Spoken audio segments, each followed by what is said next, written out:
Muito boa tarde! Começando mais uma série Mártires da Igreja.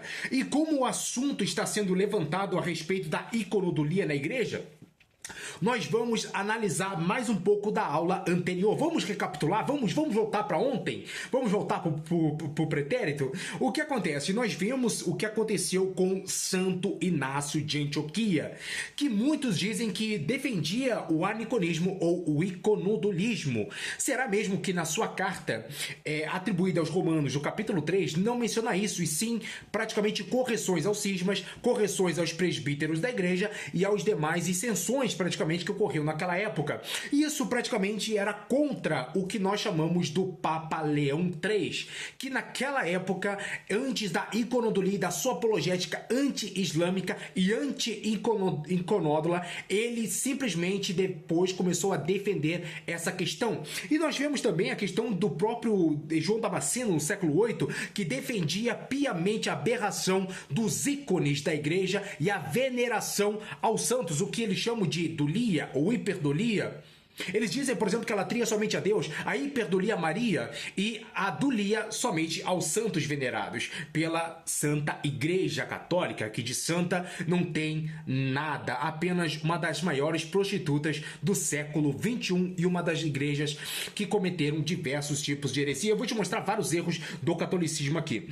Inclusive, nós podemos começar com Santo Irineu de Lyon, por exemplo, que ele cita o seguinte: diz como a igreja recebeu liberalmente do Senhor, assim liberalmente ministra e nada pede. Nada faz pela evocação dos anjos, nada faz pela evocação dos anjos, nem por encantamentos e outras perversas artes curiosas, mas dignidade às suas orações num espírito puro, sincero, e direto ao Senhor, e direto, orações no espírito puro, sincero, direto ao Senhor.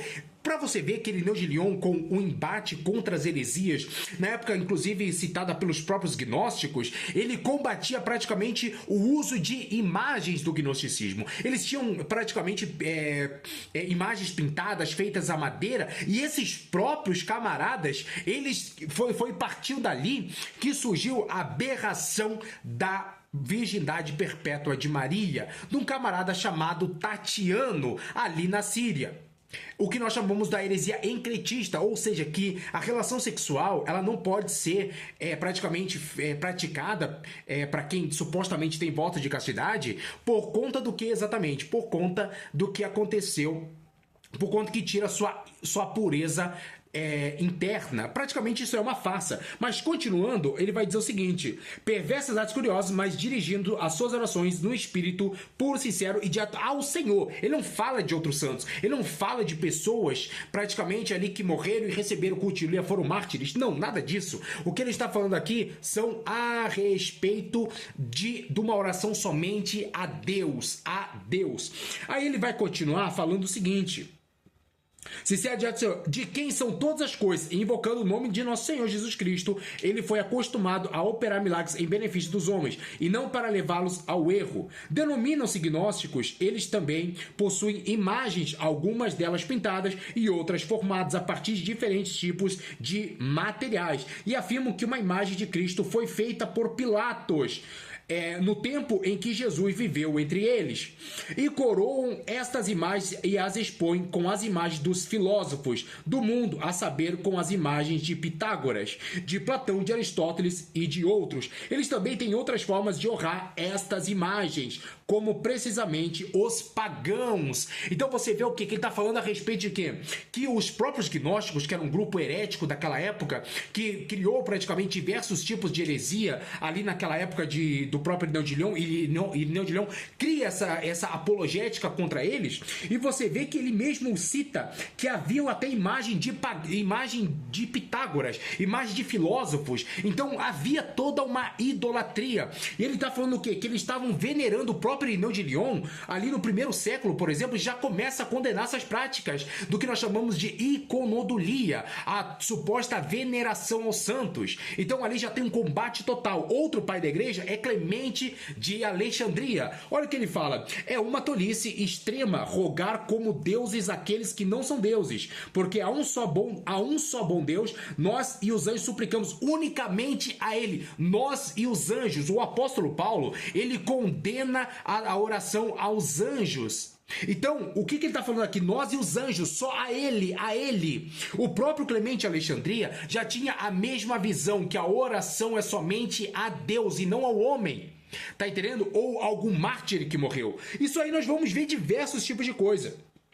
E por outro lado, toda imagem ou estátua deve se chamar ídolo, toda. Então ele coloca no contexto geral toda a imagem, seja uma imagem de Maria, seja a imagem do que for, pode ser imagem de Maria, pode ser imagem de Santo Agostinho, do anjo Gabriel, do apóstolo Pedro, do apóstolo João, do que for. Toda imagem cria e traz o consenso de idolatria.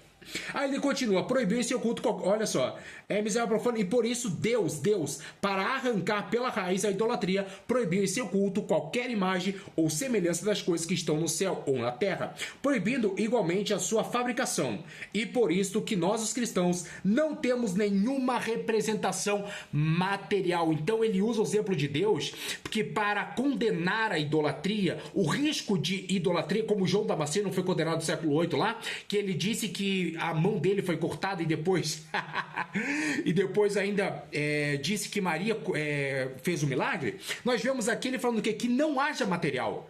Não haja nenhum tipo. Por quê? Porque Deus condena a idolatria. Qualquer imagem pode criar uma idolatria.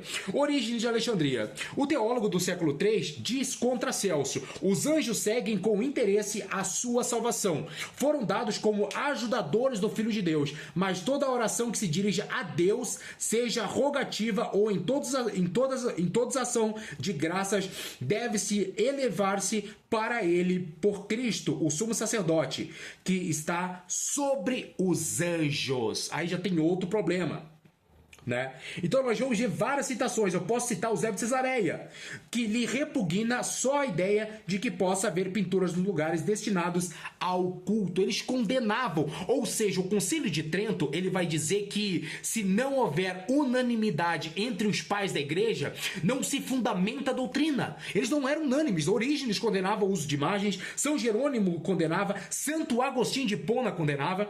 Inclusive ele vai dizer o quê? Olha o que diz o Santo Agostinho. Deixa eu pegar aqui, Santo Agostinho.